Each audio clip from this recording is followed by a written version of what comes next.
My name's Marie McLeod and I'm a Senior Training Associate with Hawker Brownlow Professional Learning Solutions. I deliver the work of Dr. Ruby Payne, a framework for understanding poverty for schools, bridges out of poverty for the social service sector and getting ahead.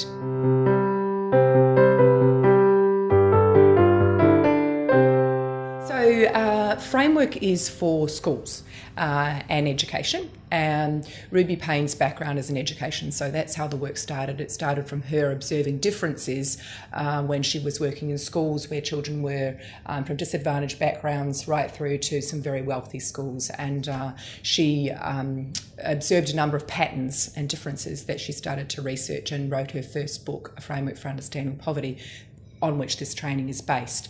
So in this training, firstly, we define what poverty is. So, and in this work and in this training, we define poverty more broadly. And we say that poverty is more than just about money. It's about access to resources. And Ruby names 9 resources that all people need to do well. And they include such things as your emotional resources, which are internal resources, your physical resources, your access to language and vocabulary, your access to role models that help you to do well. All of those things constitute what everyone needs to be able to do well. And what she puts forward is that when children are experiencing poverty, and particularly generational poverty, over time those resources are eroded. So we talk about the difference between generational poverty and situational poverty.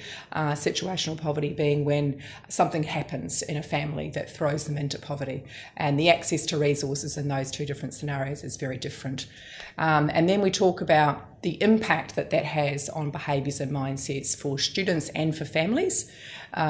We talk quite a bit about language and the language differences that occur in different classes and the different access to vocabulary and the different style of language. We talk about a concept called hidden rules, which Ruby has come up with, and what she says is that when you grow up in middle class, you inherently understand a set of hidden rules about how to behave in certain situations, and that helps you to be more successful.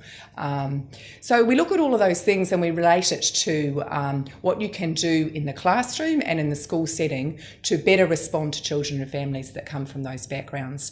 There are 10 actions that we cover. There is a day 1 and there is a day 2, and as we get into day 2 we look more and more at the tools that you can use in your classroom and in your school.